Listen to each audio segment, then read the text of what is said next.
करने। आप सभी को नमस्कार।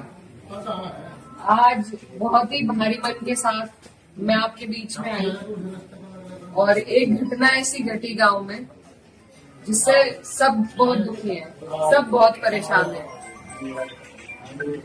मंदिर का इस तरीके से मंदिर को खंडित करना, किसी भी आस्था की जगह को खंडित करना, ये कहीं भी बर्दाश्त के काबिल नहीं है और इसकी जितने कड़े शब्दों में वो हम निंदा करते हैं। और जो भी कोई इसका मुजरिम है, जो चले गए, ना उनका कोई हिमायती है, ना कभी किसी ने उनकी हिमायत में फोन किया। और भी कोई अगर आपको इसमें लगते हैं तो उनको भी कड़ी से कड़ी सजा मिलनी चाहिए। मेरी ये आप लोगों से बस इतनी विनती है कि यहाँ पर पूरा गांव है हमारा, हमारे पक्ष के लोग भी हैं, विपक्ष के लोग भी हैं। एक तरीका होता है आलोचना करने का, एक तरीका होता है विरोध करने का, और विरोध से किसी को आपत्ति नहीं है। लेकिन जो जिस तरीके की भाषा का उपयोग किया गया, जो चीजें कही गई धर्म के ऊपर, बिरादरी के ऊपर, महिलाओं के चरित्र के ऊपर, क्या हम पूरे देश में ये संदेश देंगे कि ऐसा हमारा समाज है, ऐसा हमारा इलाका है? ये मेरा आप लोगों से सवाल है। मैं जब चुनाव जीती थी तो मैं इतनी खुश थी, इसलिए नहीं कि मैं जीती, इसलिए कि मुझे सर्व समाज ने, सर्व धर्म ने, सर्व जाति के लोगों ने मुझे अपना वोट दिया था। मेरे लिए उससे बड़ी उपलब्धि जीत की नहीं थी। और हर जगह आप देखेंगे, अगर मैंने कई बार ये बात कही थी कि मेरे लिए सबसे बड़ी उपलब्धि है कि मुझे सबने वोट दिया, सबने अपना आशीर्वाद दिया, अपनी बेटी माना, अपनी बहन माना, और आप सभी मेरी हिम्मत हो। आज अगर इस तरीके की बातें हमारे क्षेत्र से उठेंगी तो मुझे बहुत तकलीफ हुई, शर्म आई मुझे कि मेरे अपने, जो मेरे मामा हैं, नाना हैं, भाई हैं, आज उनके बीच में ऐसी बात हो रही। और ये सिर्फ मुझे गाली नहीं है, मेरे इलाके की, मेरे समाज की, मेरे इस इलाके की जितनी भी बेटियां हैं, जो मुझे ये आके कहती थी कि दीदी हम भी आपकी तरह आगे बढ़ेंगे, हम भी आगे निकलेंगे, उन सबके कदम इससे डगमगाएंगे। और मुझे ये बात बर्दाश्त नहीं। मेरे पे तरह तरह के सवाल उठाए जा रहे हैं। मैंने कभी धर्म की राजनीति नहीं करी, कभी जात बिरादरी की भी नहीं राजनीति करी। मेरे लिए सब मेरे अपने हैं। जहां जिसे मेरी जिस वक्त समस्या होगी, जिस वक्त मेरी जरूरत होगी, मैं वहां पहुंचूंगी। मेरा परिवार बहुत सालों से, लंबे अरसे से राजनीति में है, आप लोगों के आशीर्वाद से। और हमारे वहां पर बाबूजी हुकुम सिंह जी का परिवार और हमारा परिवार लगातार राजनीति में रहा। कभी वो जीते, कभी हम जीते।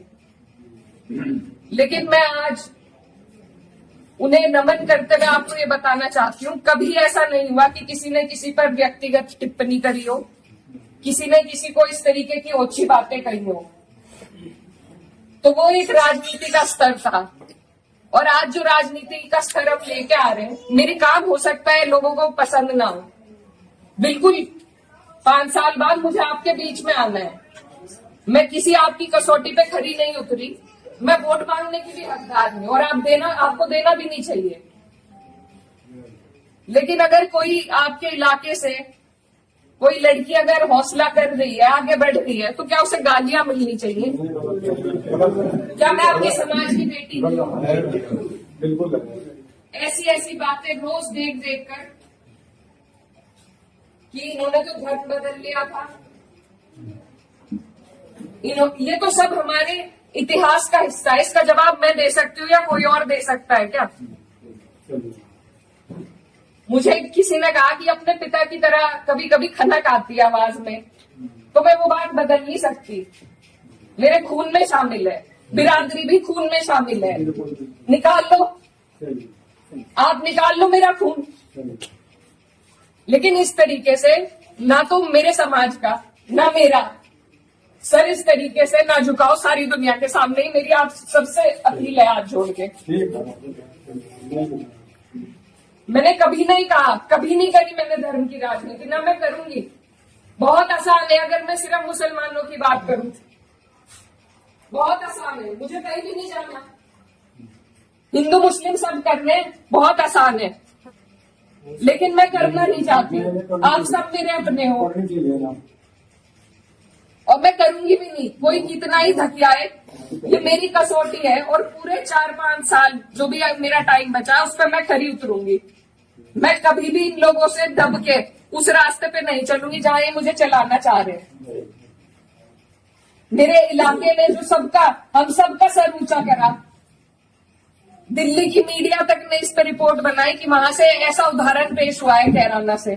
ये उस उदाहरण को तोड़ने की और सिर्फ अपने लालच की, सिर्फ अपने लालच की राजनीति में जो लोग इस तरीके से समाज को तोड़ रहे हैं, तो वो पहले मेरे पत्थर मारे, मुझे गाली दे, मैं सबसे आगे रहूंगी, लेकिन मैं इस काम से हटूंगी नहीं। आप सब मेरे अपने हो, मैं किसी को नहीं छोड़ूंगी। और ये जो लोग हैं, जो बात अभी मामा जी ने कही कि ये जो लोग हैं जिनको आजकल महापुरुष की उपाधि दी जा रही है, महापुरुष अगर कोई है तो बाबू हुकुम सिंह जैसे लोग हैं। ये नहीं है जो समाज को तोड़ रहे हैं, जो हिंदू मुस्लिम का विवाद पैदा कर रहे हैं। हमारा ये गांव, आसपास का जो इलाका है, सबसे पहले अपना पड़ोस होता है, बाकी चीजें बाद में होती है। और जब पड़ोस में ही इस तरह की नफरत भर दी जाएगी, बो दी जाएगी, तो बताइए हम कहाँ जाएंगे। आज मैं इस गांव में आई, मेरे पे ये भी इल्जाम लगाए गए कि 10 दिन से आई नहीं। पुलिस का हाल देखो यहाँ पर, रात से प्रशासन का मेरे पे फोन है, आप क्यों जा रही हो वहाँ? क्यों ना जाऊं मैं, मेरा इलाका नहीं है ये, कौन रोक देगा मुझे? लेकिन हम इसलिए नहीं आए क्योंकि खोजपुरा में 13वीं थी, उस वजह से उस सम्मान में हम राजनीति की बात करने आपके बीच में नहीं आए। लेकिन हर बात के विवाद बढ़ाना, इल्जाम लगाना, आज आपके बीच में आके धरातल के जो हालात है वो भी सामने आए। आप लोगों ने कई बातें बताई, कमेटी को लेकर बात बताई, वो सब भी जांच का विषय है। लेकिन फिलहाल जिस पे उंगली उठाई कि इस बच्चे ने ये करा, क्या वो बच्चा जेल नहीं गया? उसके गार्जियन भी गए। अगर मैंने हिमायत करी, आप मेरे 10 जूते उठा के मारो। उसी दिन वो लोग जेल गए, उनके गार्जियन जेल गए। और अगर और भी कोई होता, कोई भी हो, मुस्लिम हो, मेरे परिवार का हो, मेरा सगा हो, कोई ऐसी हरकत करेगा तो उसे सजा मिलनी चाहिए, और कड़ी से कड़ी सजा मिलनी चाहिए। ये प्रशासन आपके बीच में है, आप इनसे पूछ सकते हो। अगर मैंने हिमायत में किसी से भी फोन करा हो कि नहीं उन्हें छोड़ दो, वो मुसलमान है,